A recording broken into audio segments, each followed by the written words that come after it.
Mesdames et messieurs, bonsoir et bienvenue à votre émission Tout savoir sur l'immigration. Le même plaisir de vous retrouver pour vous présenter une autre édition de l'émission Tout savoir sur l'immigration. Mon nom c'est François Jean-Denis, consultant canadien accrédité en immigration.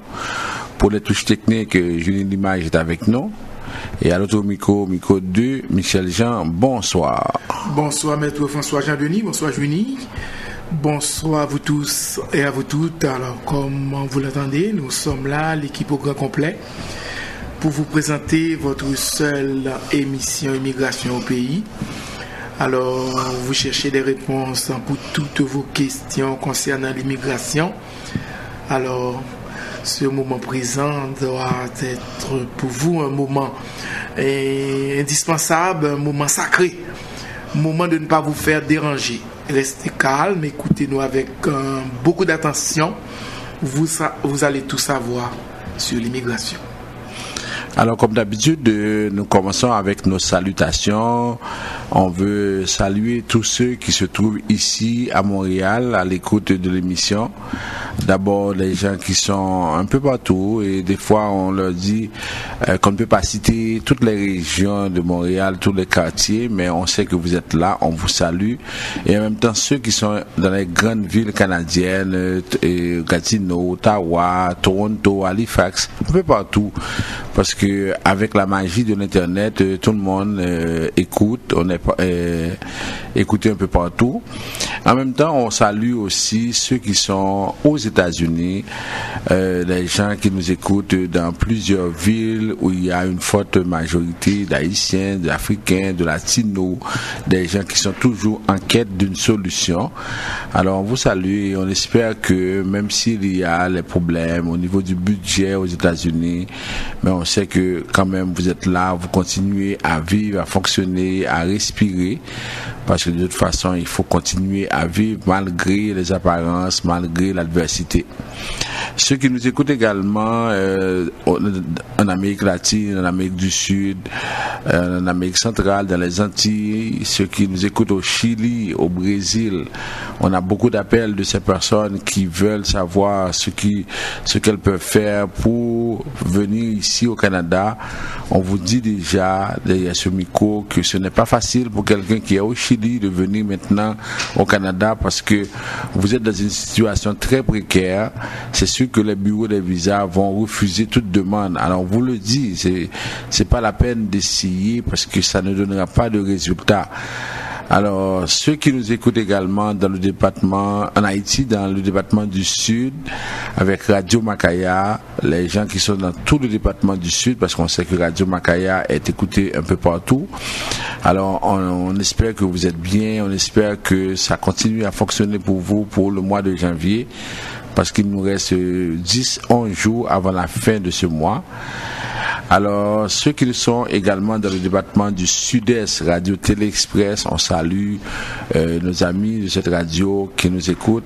On veut aussi rappeler aux gens à Jacmel qu'il y a maintenant l'hôtel Bon Accueil qui est prêt à les recevoir. C'est un nouvel hôtel qui est installé à Jacmel. Et puis vous pouvez toujours appeler au 44 92 12 86 pour visiter, pour aller séjourner à l'hôtel, et même ceux qui sont également dans d'autres villes à Port-au-Prince. Ceux qui nous écoutent à Port-au-Prince avec Radio Solidarité, vous êtes très nombreux et vous nous écoutez. Vous savez que le samedi, c'est un rendez-vous parce que ça vous permet d'avoir les vraies informations. C'est sûr que pendant cette année-là, vous avez pris des résolutions, vous avez décidé de faire quelque chose d'autre parce que si vous continuez à faire les mêmes choses, vous aurez les mêmes résultats. Alors oui, on a des nouvelles, on a des informations à vous donner et puis au fur et à mesure que vous avancez dans votre projet, on est là pour vous accompagner si c'est votre intention de venir ici au Canada. Ce soir à l'émission, nous allons avoir pour vous plusieurs aspects. D'abord, on va commencer avec les nouvelles. On a quelques nouvelles à partager avec vous. Ensuite, on va faire un rappel des nouvelles les plus importantes. Et dans ce rappel, ce soir, on va prendre un peu de temps pour parler des gens qui sont un peu partout à Montréal ou bien dans d'autres villes canadiennes et qui se font passer pour des consultants, qui sont en train de remplir des formulaires pour les gens, et puis on voit erreur par erreur, et puis on prend un peu de temps pour parler de ça parce que il y en a qui nous appellent et qui viennent nous voir pour montrer comment ces gens-là font n'importe quoi. Alors on va en parler un petit peu. Ensuite, on va ouvrir les lignes. Si jamais vous avez des questions, des commentaires, on est prêt à vous entendre. Et puis, ça va être la fin. Alors, on va prendre la première pause à l'émission. Tout de suite après, on y revient pour la suite du programme. Assurance Générale à prix abordable. Assurance Générale vous offre tous les services financiers car elle fait affaire avec 19 institutions financières pour vous garantir le meilleur taux. Vous êtes travailleur autonome, vous êtes un salarié, vous détenez un fonds de pension, vous voulez placer votre argent en lieu sûr, vous voulez planifier votre retraite, vous projetez d'acheter une maison, vous avez de la difficulté à vous faire assurer, vous voulez une assurance dentaire. Madame Elsie Jean-Pierre a la solution pour vous. Dès aujourd'hui, protégez votre sécurité financière, protégez votre famille et vos acquis avec une couverture adaptée à vos besoins en contactant Madame Elsie Jean-Pierre, conseillère en sécurité financière au 514 712 08 25. De nos jours, émigrer au Canada n'est pas une chose facile. Les lois et règlements, les critères de sélection représentent une course à obstacles que seuls des experts peuvent franchir. Vous pensez immigration? Pensez Vision Max Service Immigration. Pour immigrer, travailler, étudier au Canada ou pour tout simplement visiter le pays, parrainer un conjoint, une conjointe, un parent, contactez Vision Max Service Immigration ou un consultant canadien accrédité en immigration, François-Jean Denis, étudiera et suivra votre dossier avec vous à chaque étape pour des résultats à la hauteur de vos attentes en immigration. Vision Max Service Immigration. 438 876 93 98. 438 876 93 98. Oui, frère Bob, les temps sont durs. Michel Studio de Beauté pense à ses clients. Pour vous, les belles créoles, lavage simple, $20. Permanente, $35. Et pour vous, messieurs, coupe pour enfants, $8. Adultes, $10. Lundi et mardi. Allez vite, car c'est pour un temps limité. 91 37 P9 au coin de la 46e. Téléphone 514-321-9415.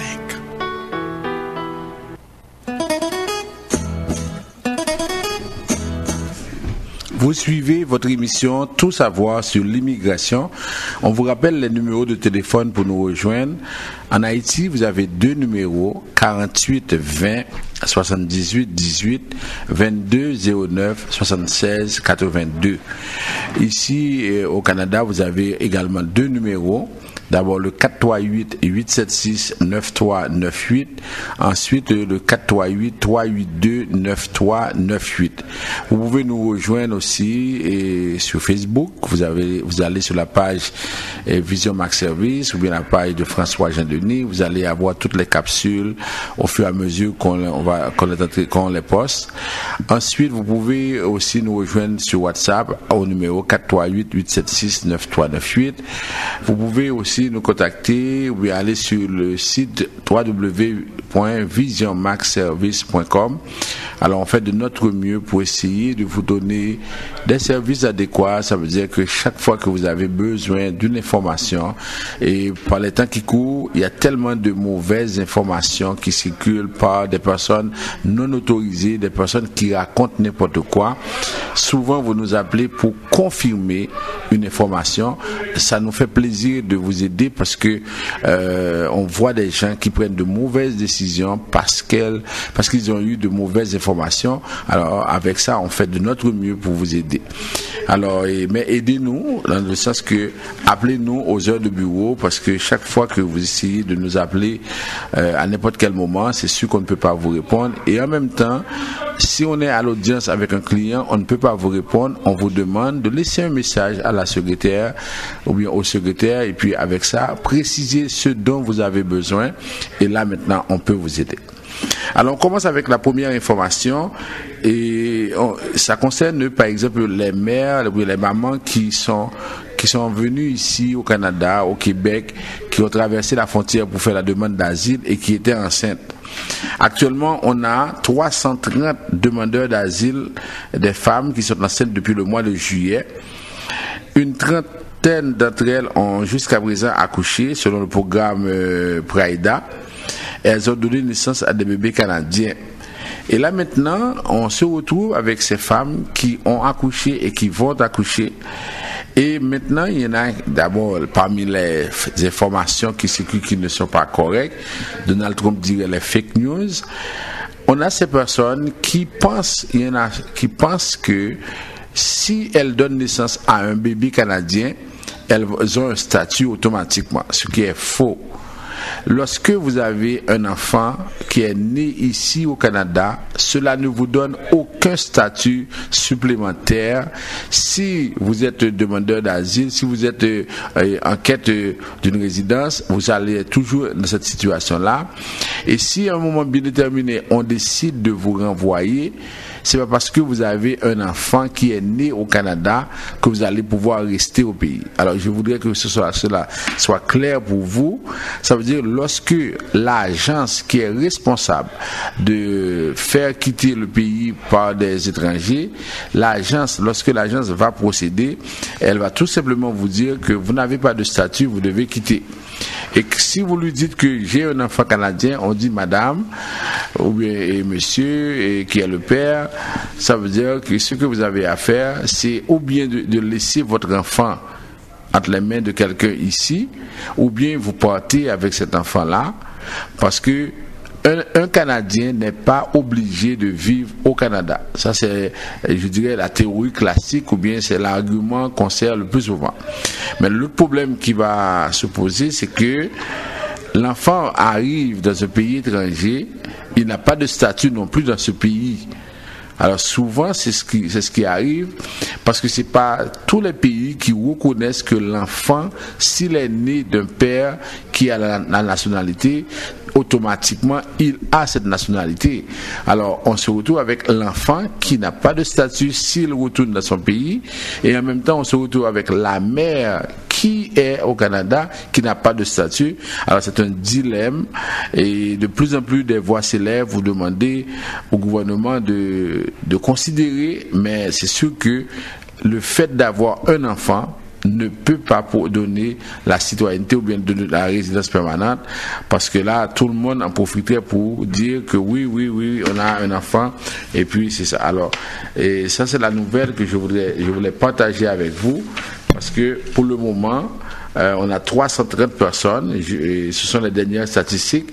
C'est sûr qu'au fur et à mesure le nombre peut augmenter, mais on a 330 personnes en ce sens-là. Autre nouvelle, le Premier ministre canadien, M. Justin Trudeau, était jeudi dernier dans la ville du Québec pour parler d'autres sujets, mais en même temps, on lui a posé des questions sur l'immigration. Et la première question a porté sur les façons avec lesquelles les immigrants pourraient être mieux intégrés au sein de la société canadienne. M. Trudeau a prononcé un fervent plaidoyer sur la nécessité de lutter contre le racisme. Selon lui, tous doivent en faire plus pour créer des environnements, une société, un débat politique qui soit plus respectueux, puisant moins leurs sources dans l'ignorance, l'insécurité et l'intolérance. Il a ajouté que tous avaient un rôle à jouer pour atteindre cet objectif. Mais l'Assemblée a été interrompue brièvement par un chahuteur qui portait un unifolié à l'envers sur lequel était dessinée une croix gammée au milieu. Il a crié d'incohérentes remarques à M. Trudeau alors qu'il était expulsé de la salle. Ok? Alors c'est que au niveau de la ville du Québec, c'est un sujet assez délicat. On a beaucoup de groupes d'extrême droite qui sont là-bas, qui ne veulent rien savoir de l'immigration, ou bien des gens qui arrivent sur la frontière, ou bien des personnes qui arrivent de l'étranger. Alors à ce moment-là, ce sont des gens qui disent que non, il faut mettre tous les immigrants dehors. Alors c'est pourquoi M. Trudeau a plaidé pour la tolérance. Ça veut dire qu'on doit être tolérant l'un envers l'autre si on veut faire avancer la société. On apprend également au niveau de la commission de l'immigration et du statut de réfugié qu'il y a un président par intérim parce que l'ancien président de la commission, M. Mario Dion, a quitté ses fonctions et actuellement il occupe le poste de commissaire au conflit d'intérêts et à l'éthique. Alors, les fonctions de président de la commission sont assumées de façon intérimaire par M. Paul Atterman, vice-président de la section d'appel de l'immigration et vice-président par intérim de la section d'appel des réfugiés. En même temps, la commission de l'immigration et du statut de réfugié prévient la communauté des réfugiés et des immigrants contre les appels frauduleux de personnes qui affirment être des représentants de la commission et de l'immigration et du statut de réfugié et qui exigent de l'argent. Alors, on sait que les demandeurs d'asile sont des personnes vulnérables. Souvent, il y en a qui en profitent, qui trouvent leur numéro de téléphone et qui appellent pour demander, pour dire aux gens que la commission veut avoir de l'argent. Si vous ne donnez pas de l'argent, on va vous déporter. Alors, la commission rappelle que vous n'avez rien à donner. Ça veut dire que la commission ne demande pas d'argent et les clients ne paient rien, absolument rien à la commission. Il faut faire attention avec ça. Autre nouvelle. Ça, on parle des personnes protégées parce que actuellement, il y a des fois une sorte de confusion. Et pour les gens qui disent personnes protégées, demandeurs d'asile, réfugiés, et en même temps, il y en a qui encore ne savent pas que pour faire une demande de considération humanitaire, ça prend un délai. Oui, ils sont confus dans la question de délai. Alors, il y a eu une mise à jour qui a été faite sur les politiques, les procédures, les instructions destinées au personnel d'immigration.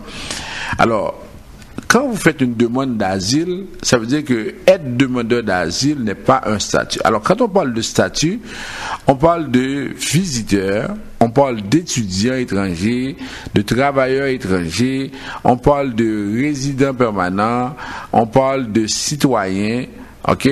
Alors, on parle de personnes protégées. Alors, personne protégée, c'est une personne qui est déjà reconnue par la commission de l'immigration et du statut de réfugié, et cette personne-là, à ce moment-là, a été déjà à l'audience, elle a réussi son audience, et puis maintenant, elle vit au Canada. Pour les gens qui n'ont pas fait, qui n'ont pas réussi leur audience, souvent cette question est posée: combien de temps dois-je passer avant de faire une demande de considération humanitaire? Les fameux connaisseurs de la communauté vont vous raconter n'importe quoi, mais on sait que c'est 1 an après que votre demande soit refusée. Alors, prenons le cas de Jean qui est arrivé au Canada le 12 janvier 2017. Il a fait sa demande d'asile qui a été refusée le 12 juin 2017. Je prends des exemples. Alors, si Jean veut faire sa demande de considération humanitaire, il doit attendre le 12 juin 2018, à moins qu'il y ait, par exemple, des circonstances spéciales qui touchent, par exemple, des questions de santé ou bien qui touchent aux intérêts supérieurs d'un enfant. Ça veut dire que si quelqu'un doit faire une demande de considération humanitaire, il doit attendre 1 an, sauf s'il y a des problèmes de santé graves qui nécessitent des considérations spéciales, ou bien ces gens-là ont des enfants qui ont des problèmes et l'intérêt supérieur des enfants est menacé, là on fait la demande. Alors, c'est pas 1 an et après que vous soyez venu ici au Canada, c'est 1 an après le refus de votre demande. C'est-à-dire que vous ne pouvez pas faire cette demande. Si vous la faites, on va vous retourner la demande, la trousse. Et cette semaine, on a vu plusieurs personnes qui sont venues au bureau. Oui, on leur a dit c'était 1 an et après leur arrivée ici au Canada. Alors les gens vous disent n'importe quoi, mais il faut faire attention. La loi dit c'est 1 an après, par exemple, la demande, après le refus, après avoir reçu la lettre de refus. Si on vous a refusé dans l'avis de décision, on dit c'est le 12 juin, alors il faut attendre 12 juin 2018, à moins que que vous ayez un cas bien particulier. Maintenant, la question à savoir, est-ce que si je fais une demande de considération humanitaire, est-ce que je peux demander la résidence pour les parents qui sont à l'étranger? C'est non. On ne peut pas faire une demande de considération humanitaire pour les gens qui sont à l'étranger. Si ma demande d'asile a été acceptée, est-ce que je peux inclure les parents qui sont dans ma demande, les parents de mes parents par exemple? Oui, s'il s'agit d'enfants, s'il s'agit de conjointes, oui, vous pouvez les inclure dans votre demande de résidence permanente. Ok? Si votre demande a été acceptée. Maintenant, de plus en plus, ce qu'on fait, même les gens qui étaient mariés, et pour faire leur demande de résidence permanente, même si le mari ou bien la femme a été accepté, a été reconnu comme personne protégée, on demande également des preuves sur la relation. Parce qu'il y en a qui sont ici, qui ne peuvent pas voyager, qui ont leurs parents en Haïti ou bien dans d'autres pays, qui n'ont jamais été, mais en même temps qui n'ont aucune preuve que la relation existe. Ce sont des gens qui disent que oui, nous parlons régulièrement à nos parents, mais ils n'ont pas de preuves. Ok? Alors, ça crée un problème et vous pouvez être marié, vous pouvez avoir votre mari, votre femme à l'étranger et vous êtes personne protégée. On refuse votre demande s'il a été démontré, mais si vous n'avez pas démontré que la relation, elle est vraie, elle est effectivement authentique. En même temps, si vous perdez, ou bien si votre demande d'asile est annulée, ou bien si vous perdez l'asile, à ce moment-là, vous ne pouvez pas faire de demande de résidence permanente. Les gens qui sont venus ici à la frontière après avoir vu leur demande refusée à la frontière, par exemple, ils n'avaient pas de parents ici au Canada, ils ont été à la frontière, on leur a dit qu'ils ont maintenant une interdiction de séjour, interdiction de territoire, et pendant 1 an, ils ne peuvent pas faire de demande d'asile. À ce moment-là, même si vous rentrez par l'autre voie dite irrégulière ou bien illégale, vous ne pouvez pas faire de demande. Ok? Alors c'est très important, ce sont des précisions, parce que souvent les gens vous disent n'importe quoi. Si vous ne faites pas attention, vous allez entrer dans n'importe quelle situation. Et en même temps, pour ceux qui sont des personnes protégées, souvent la question est posée, est-ce que je peux faire une demande de permis d'études si ma demande a été acceptée? Oui, vous pouvez faire une demande de permis d'études. Une fois que vous avez reçu votre certificat de sélection, vous pouvez étudier. Maintenant, autre nouvelle, on apprend que le groupe de travail intergouvernemental spécial sur la migration irrégulière s'est réuni au sujet des derniers développements le 10 janvier 2018. Le ministre de l'immigration a fait état des progrès accomplis depuis 5 mois qui ont permis d'accélérer le traitement des dossiers, offrir une couverture au titre du programme PFSI, santé intérimaire, et des permis de travail. Par rapport aux gens qui posent souvent la question, j'ai mon certificat de PFSI pour la santé intérimaire, à quoi j'ai droit? Alors, on n'est pas en mesure de vous dire à quoi vous avez droit si vous avez ce certificat.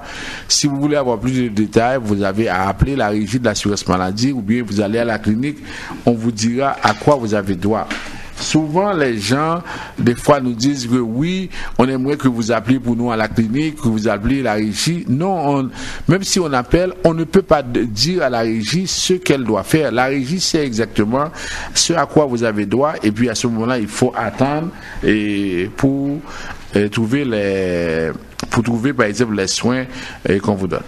En même temps, on a appris que le gouvernement a délivré 10 000 permis de travail à des migrants irréguliers.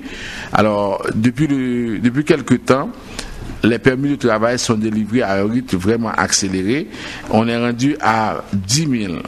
On apprend également que le député Pablo Rodriguez s'est rendu à Houston, à Dallas, au Texas, les 27 et 28 novembre, pour dire aux gens que, surtout les Salvadoriens, les Honduriens, que le Canada n'est pas le panacée. Si vous venez au Canada, vous risquez de voir votre demande refusée et puis vous allez être déporté également.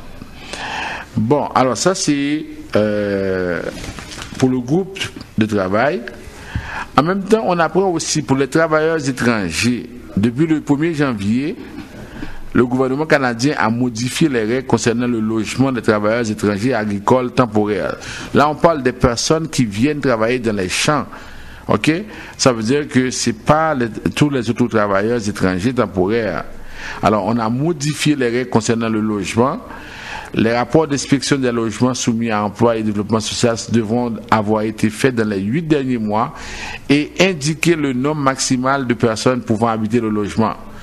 Les employeurs doivent fournir la preuve que tous les problèmes énumérés dans le rapport ont été entièrement réglés avant de pouvoir embaucher des travailleurs étrangers.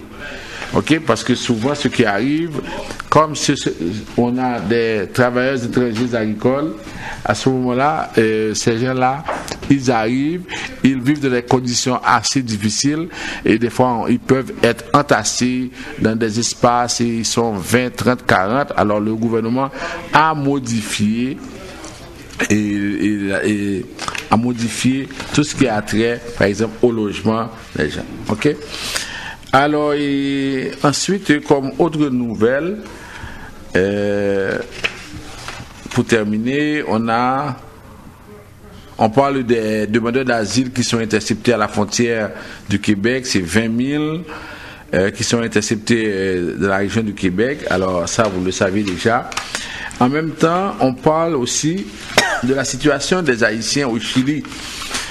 Le Nouvelliste nous a appris que au moment où l'on se parle, écoutez bien ceci, il y a 104 782 Haïtiens qui sont entrés au Chili en 2017. Ça veut dire que soit 114 000. Ça veut dire qu'on a un total de 104 782 Haïtiens au Chili. Alors, pour essayer de bien comprendre, actuellement on dit au Canada, on a à peu près 150 200 000 Haïtiens. En moins d'un an, on est passé à 104 782 Haïtiens au Chili. On dit qu'il y a 4 669 qui sont repartis seulement. Ça veut dire qu'ils étaient presque 108 000. Il y a seulement à peu près 5 000 qui sont repartis. Et là maintenant, ils restent là-bas.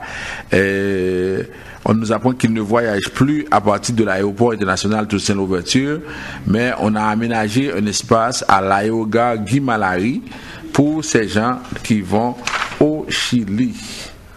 Alors, c'est tout.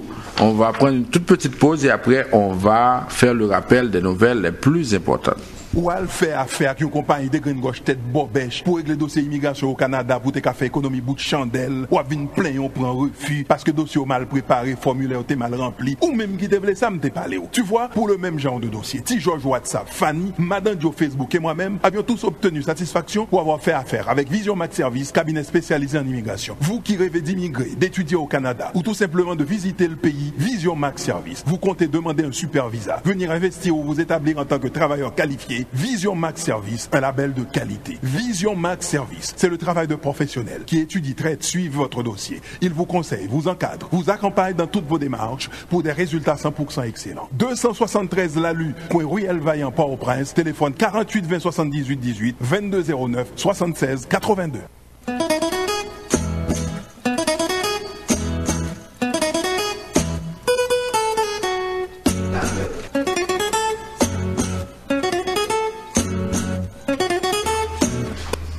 Vous suivez votre émission Tout savoir sur l'immigration. Là maintenant, on va faire le rappel des nouvelles les plus importantes. D'abord, on commence avec le visa de visiteur. Alors là maintenant, on est rendu au mois de janvier. Il y a beaucoup de personnes qui viennent pour inviter les parents, soit pour la fête de Pâques, soit il y en a qui... Pour le carnaval, c'est un peu trop tard, mais pour la fête de Pâques, pour la fête des mères, ou bien pour les grandes vacances, ça veut dire qu'on a 3 occasions très spéciales. Mais en même temps, vous pouvez inviter vos parents à n'importe quel moment. Il suffit d'avoir des preuves à l'effet que votre parent ou bien votre proche va retourner dans le pays.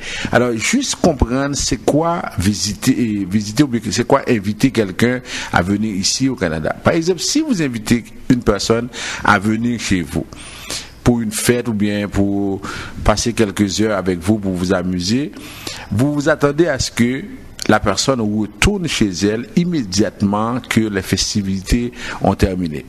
Alors, pourquoi vous avez cette attente-là? Parce que vous n'avez pas de place, vous ne vous attendez pas à ce que la personne reste chez vous. Alors c'est la même chose avec le Canada.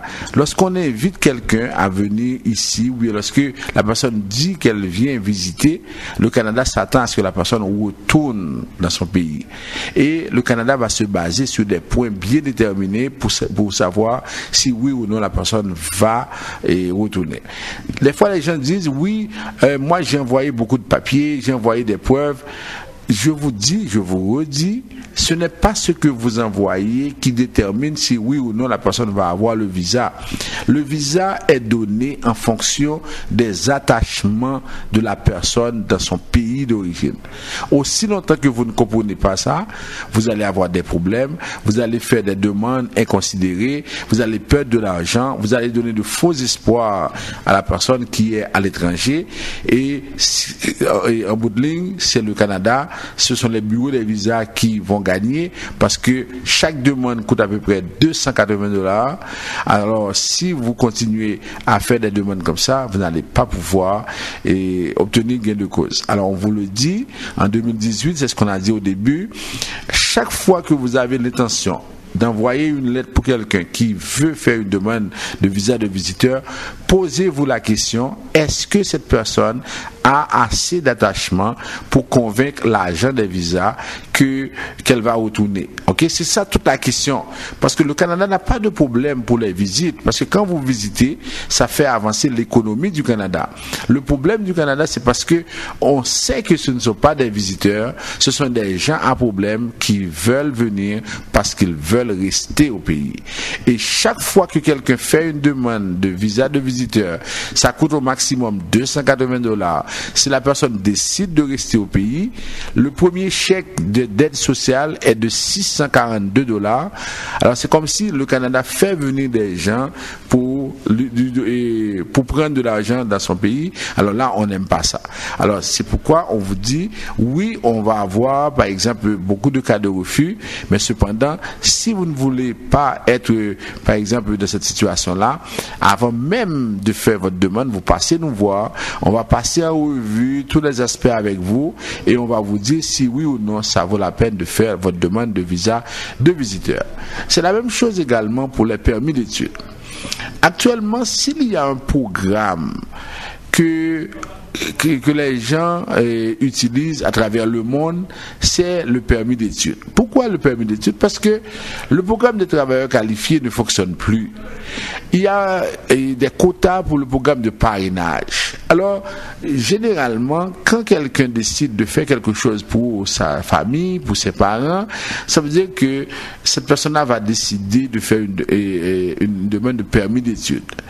Mais alors, il faut comprendre que ici au Canada, les écoles, par exemple, décident d'avoir, par exemple, un nombre d'étudiants, font des budgets à partir de là, et les écoles disent au gouvernement que vous devez faire attention parce que nous voulons avoir des étudiants qui sont capables de payer. Alors, la question, toute la délicatesse de la question de permis d'études réside au niveau de la capacité financière. Alors souvent les gens disent oui, on va prendre une chance. Ça n'existe pas ou bien ça ne fonctionnera pas. Quand vous dites que vous allez prendre une chance, alors que tous les indices sont là pour démontrer que vous n'avez pas les moyens pour payer. Alors tout ce que vous avez à faire, ou bien vous retardez votre projet, ou bien vous aidez la personne à étudier quelque chose à l'étranger. Mais n'essayez pas de faire, par exemple, votre demande, même si vous savez que c'est voué à l'échec. Ok? Alors, notre travail consiste à analyser avec vous votre situation financière, la situation de la personne à l'étranger, et de là on va vous dire oui, c'est possible, mais quand on vous dit que c'est possible, on ne vous dit pas que c'est garanti. C'est là la nuance, parce que nous n'avons pas le soldateur, ou bien nous n'avons pas la capacité de vous donner le visa, sinon on l'aurait fait le même jour, vous n'auriez pas à présenter une demande. Vous savez que chaque fois que vous présentez une demande, ça peut se faire, ça peut être une réponse favorable, favorable, ça peut être une réponse défavorable. La différence avec d'autres personnes qui ne sont pas informées, qui ne connaissent pas le système, ces personnes-là ne peuvent pas vous donner les bons conseils et votre demande est déjà refusée. Tandis qu'avec nous, qui sommes dans le domaine, nous sommes capables de mettre votre dossier dans la liste des personnes à qui on va donner le visa. Mais combien on va donner? Là, on ne sait pas, mais on est capable de préparer votre dossier techniquement et de le mettre dans la liste des gens qui vont avoir le visa. Est-ce que vous comprenez bien? Alors, il y a des programmes, le mois de mars arrive à grands pas. Alors, ça veut dire que ça va être pour la date limite du 1er mars pour les gens qui veulent aller à l'université. Mais tandis que pour d'autres personnes qui veulent aller dans les écoles professionnelles, dans les DUP, au niveau des cégeps, là, on est prêt. Il y a des écoles qui travaillent à l'année longue qui peuvent vous offrir des programmes à n'importe quel mois. Contactez-nous, on va vous aider avec ça. Maintenant, pour les questions de la citoyenneté. Alors, encore on pose la question, combien de temps? C'est 3 ans sur 4 ans. Alors, si vous voulez faire votre demande de citoyenneté, alors il faut passer nous voir. Encore là, il y en a qui se posent des questions, qui disent, oui, 3 ans, c'est depuis que je suis venu au Canada. Non, c'est pas depuis que vous êtes venu au Canada. Si vous êtes venu au Canada, vous avez perdu votre statut, à ce moment-là, il faut contrôler, il faut enlever toutes les périodes pendant lesquelles vous n'avez pas de statut. Il faut que cela se fasse correctement. Mais ce n'est pas votre domaine. Vous ne pouvez pas dire que moi je peux faire le calcul, je peux essayer. Non, ce n'est pas votre domaine. Confiez le dossier à des professionnels qui vont faire le travail pour vous et vous allez voir, vous allez avoir des résultats, votre dossier ne sera pas retourné et vous allez avancer très vite. Maintenant, pour les questions de résidence permanente, je vais commencer aujourd'hui avec la question de travailleurs qualifiés. Travailleurs qualifiés, on a plusieurs programmes, mais ce qui arrive, c'est que au niveau du Québec, ça ne fonctionne presque pas. Alors, disons les choses clairement, si vous voulez faire une demande au niveau du Québec, ça va prendre beaucoup de temps, alors on n'en parle pas pour le moment. Au niveau du fédéral, on a le programme Entrée Express. Oui, c'est possible d'appliquer, mais en même temps, il y a des critères à respecter. Alors, lorsque les gens à l'étranger nous appellent, on leur dit oui, ce programme existe, mais il y a des critères à respecter. Et si vous ne respectez pas ces critères, nous n'allons pas engager dans le processus avec vous. Alors, c'est important de savoir que oui, il y a des programmes il y a des choses qui peuvent se faire, mais il y a des critères à respecter. Maintenant, prenons la question de demande d'asile. Alors, la question de demande d'asile, aujourd'hui, c'est l'un des programmes qui est très utilisé. Les gens arrivent, et comme disait un des commissaires, dès que la personne a un visa, après quelques mois, les bandits sont en train de le rechercher, sont en train de faire n'importe quoi. Ça veut dire que là, les gens vont utiliser ça. Et on constate également, je parle pour les gens qui sont venus, qui ont traversé la frontière, ces gens-là qui attendent l'audience. Alors, la plupart de ces gens-là sont avec l'aide juridique. Chaque jour, on les entend qui se plaignent de la façon dont ces dossiers-là sont préparés. Ils nous disent qu'ils n'ont pas eu de service. Ils nous disent qu'ils n'ont pas eu de préparation. Ils nous disent qu'ils n'ont pas été bien encadrés dans leurs demandes. Alors, tout ce qu'on leur dit, si vous constatez que vous n'avez pas eu de service, alors tout ce que vous avez à faire, c'est de pouvoir chercher les services là où ça existe. Parce que, dites-vous bien, lorsque vous ne réussissez pas, lorsque votre dossier, par exemple, échoue, après un certain temps, quand on va vous demander de quitter, celui qui vous a représenté ne va pas vous accompagner dans votre pays d'origine. C'est-à-dire, c'est votre dossier, c'est à vous de le travailler, c'est à vous de prendre les bons conseils. Ça veut dire que quand quelqu'un vous dit « Oh non, pas fait affaire avec Haïtien », alors à ce moment-là, est-ce qu'il y a un blanc qui vous donne la garantie?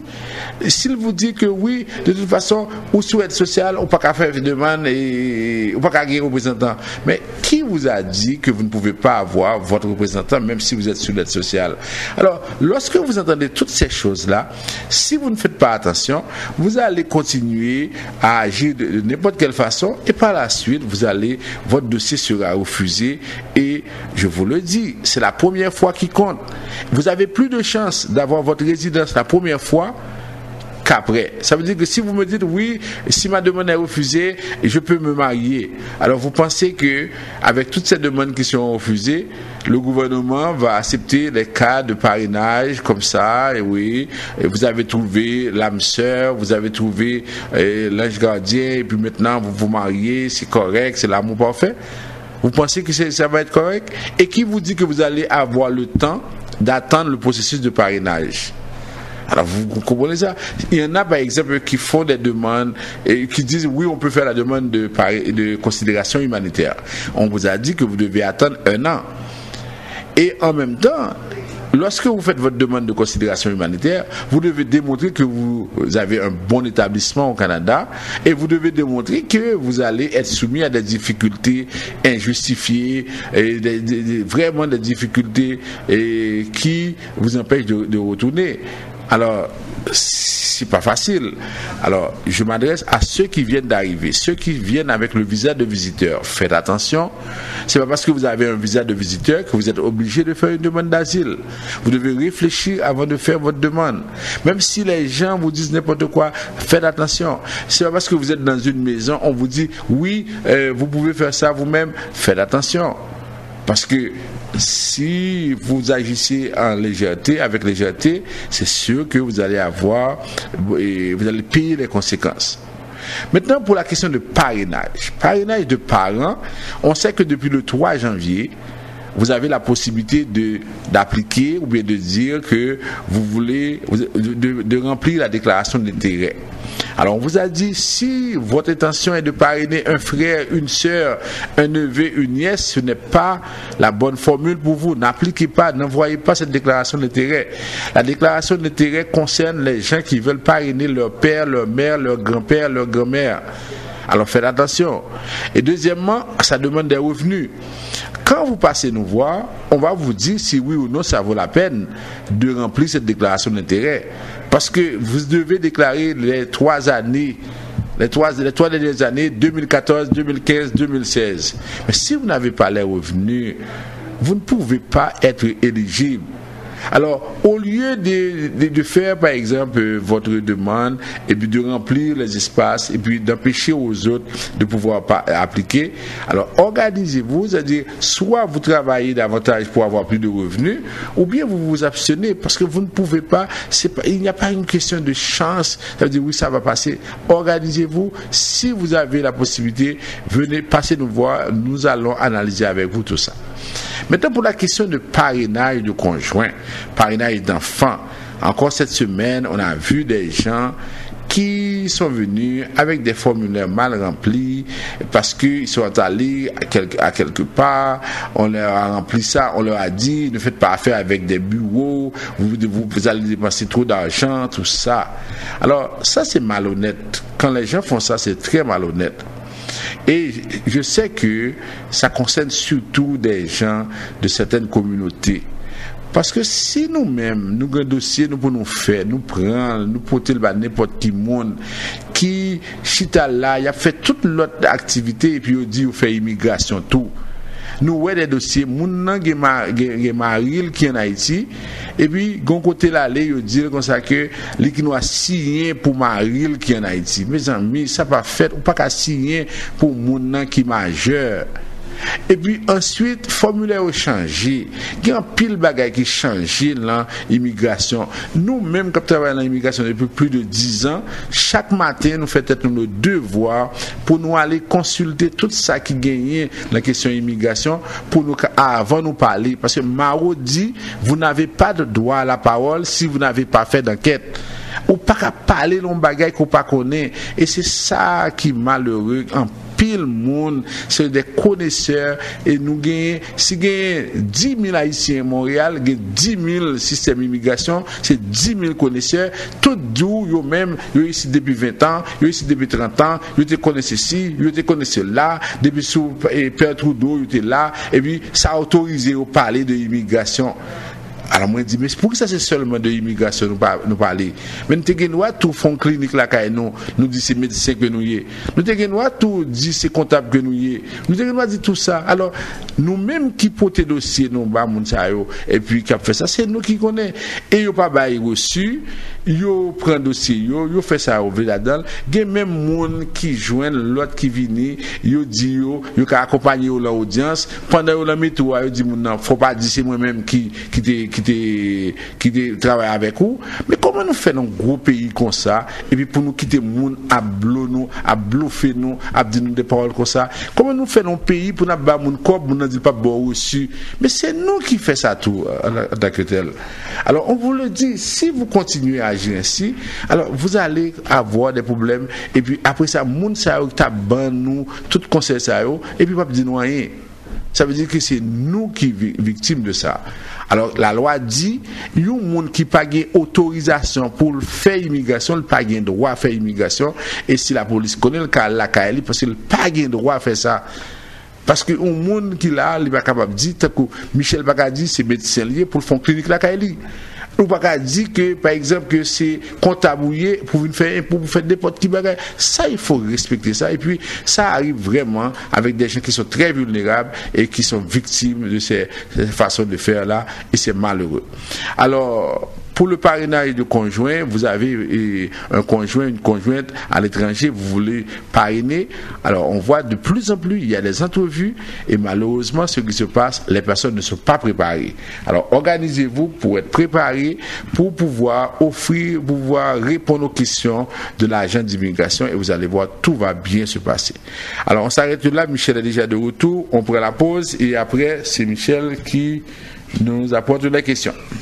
De nos jours, émigrer au Canada n'est pas une chose facile. Les lois et règlements, les critères de sélection représentent une course à obstacles que seuls des experts peuvent franchir. Vous pensez immigration? Pensez Vision Max Service Immigration. Pour immigrer, travailler, étudier au Canada ou pour tout simplement visiter le pays, parrainer un conjoint, une conjointe, un parent, contactez Vision Max Service Immigration, où un consultant canadien accrédité en immigration, François-Jean Denis, étudiera et suivra votre dossier avec vous à chaque étape. Pour des résultats à la hauteur de vos attentes en immigration, Vision Max Service Immigration, 438-876-9398, 438-876-9398. Assurance Générale à prix abordable. Assurance Générale vous offre tous les services financiers car elle fait affaire avec 19 institutions financières pour vous garantir le meilleur taux. Vous êtes travailleur autonome, vous êtes un salarié, vous détenez un fonds de pension, vous voulez placer votre argent en lieu sûr, vous voulez planifier votre retraite, vous projetez d'acheter une maison, vous avez de la difficulté à vous faire assurer, vous voulez une assurance dentaire. Madame Elsie Jean-Pierre a la solution pour vous. Dès aujourd'hui, protégez votre sécurité financière, protégez votre famille et vos acquis avec une couverture adaptée à vos besoins en contactant Madame Elsie Jean-Pierre, conseillère en sécurité financière au 514 712 08 25.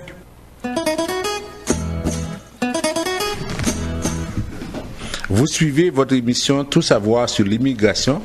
Alors on vous rappelle les numéros de téléphone pour nous rejoindre 438-876-9398 et 438-382-9398.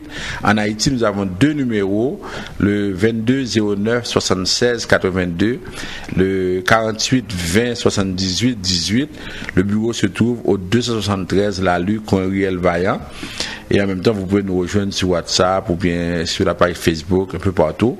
On vous rappelle aussi que l'hôtel Bon Accueil, qui est à Jacmel, vous attend.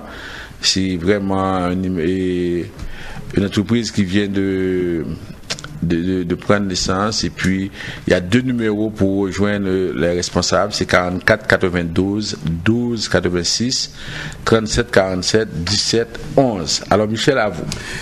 Bon, et... Maître Jean-Denis, félicitations. Bon, je veux d'abord saluer les gens qui nous écoutent à Delma 31, Delma 33, et les gens se regroupent en équipe pour écouter l'émission Tout savoir sur l'immigration, alors que Maître François Jean-Denis et moi, en faisant un petit coucou à vous. qui écoutez l'émission Tout savoir sur l'immigration. Alors je vous demande de continuer à dire aux gens un peu partout dans les 4 coins de la République d'Haïti d'écouter l'émission Tout savoir sur l'immigration afin de mieux s'informer concernant l'immigration au Canada. Bon, alors aujourd'hui, Maître Jean-Denis, j'ai pris seulement une question. Là, il y a un groupe de gens maintenant qui, là, ils se réunissent pour des gens, parmi les gens qui viennent d'arriver tout récemment. Ils sont un groupe. Bon, là, maintenant, c'est sûr que ça va être. La question est la suivante. Ça va être difficile, mais les gens aimeraient savoir. Ils sont un peu anxieux. Alors, Maître Jean-Denis, félicitations pour votre émission. Nous sommes à peu près une douzaine en train de vous écouter. Maintenant, nous sommes à Montréal-Nord. Donc, ce que nous voulons savoir, Maître Jean-Denis. Et alors, nous sommes tous là, des gens. Nous faisons. Et une demande de réfugiés. Alors, ce que nous voulons savoir, si notre demande comme réfugié, si cette demande est refusée, donc, alors nous ici, après le refus pour cette demande, nous comptons quand même faire une demande humanitaire. Après, pour ces 2 demandes, pour le moment, selon vous, ça va prendre à peu près combien de temps, nous voulons savoir, afin de nous préparer vraiment. Mais on vient juste de parler de ça au début de l'émission. Lorsque vous avez fait une demande d'asile, si votre demande est refusée, il faut attendre 12 mois après le refus pour faire la demande de considération humanitaire.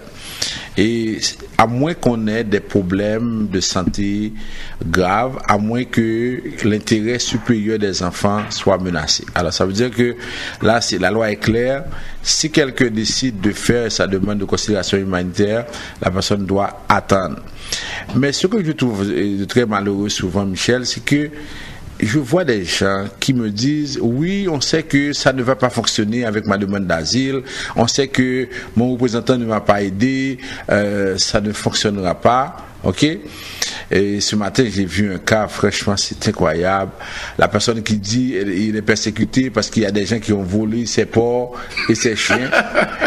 Et si maintenant elle retourne, ça veut dire que ces personnes-là vont tuer la magie ou quoi? Des gens qui ont volé ses porcs et ses chiens, et puis maintenant qui sont après elle, et avec ça maintenant. Alors, j'ai dit, mais comment tu as pu écrire ça? Il m'a dit, j'ai écrit ça à la main, j'ai donné ça à l'aide juridique. L'aide juridique m'a dit, c'est correct, c'est ça ton problème? Oui. C'est parce que souvent, ces gens-là, la plupart, ne prennent même pas le temps de lire, ne prennent même pas le temps de comprendre qu'est-ce qui a été écrit. Bon, et puis, c'est ça. C'est correct. Alors, ça a duré, l'audience a duré à peu près 30 minutes, d'après ce qu'il m'a dit.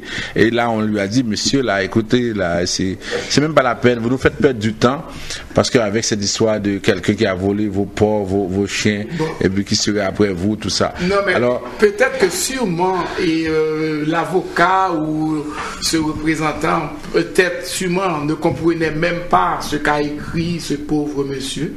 Alors, c'est ce qu'on dit. Mais lui, il disait que, oui, je savais que ma demande serait refusée, et il est venu pour faire la demande de considération humanitaire. J'ai dit non, ça ne marche pas comme ça. Alors vous voyez, il y en a qui sont comme ça, qui disent oui, je ne peux rien faire, alors je sais que ça va être refusé. Mais non, c'est avant d'aller à l'audience, vous avez 100% de chance de réussir votre dossier. Ça dépend de la façon dont vous allez préparer puis défendre votre dossier. Des fois, les gens abandonnent trop vite. Ils disent que oui, on sait qu'on va perdre, mais qu'est-ce qu'on peut faire? C'est comme si on voit l'épée de Damoclès, on sait qu'on va mourir, on reste là, on ne fait rien. Mais non, c'est trop facile. Et moi, je trouve que les gens n'ont pas de vision, bien n'ont pas de.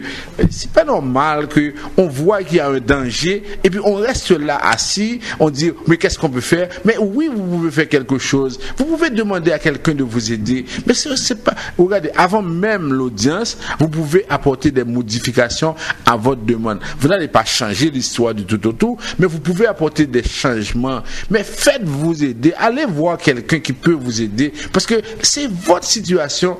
Quand je vois des gens qui ont passé 11 pays pour sortir du Brésil pour y arriver au Canada, et puis ils me disent, mais qu'est-ce qu'on peut faire? Et puis ils sont vous là. Allez présenter quelque chose n'importe comment. C'est pas croyable ça. C'est à l'avance que ça va refuser, mais là vous.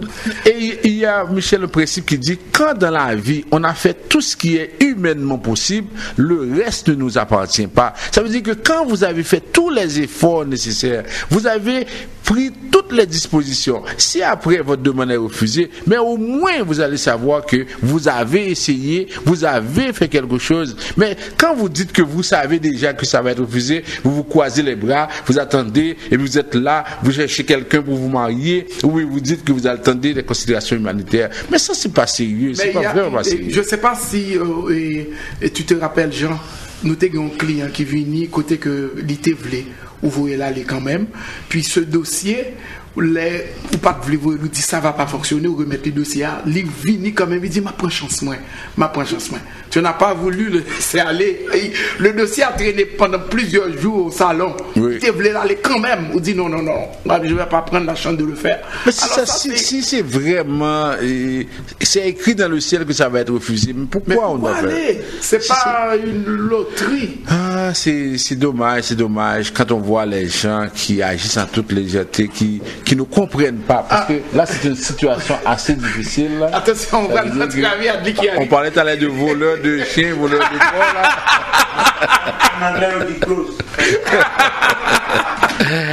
En tout cas, c'est tout pour ce soir, parce que l'animateur Al-Lydia est déjà là. Alors c'est sûr qu'on vous remercie et on vous dit que nous sommes là pour vous aider chaque fois que vous avez un problème, chaque fois que vous avez une question, chaque fois que les fameux connaisseurs vous racontent n'importe quoi dans la rue.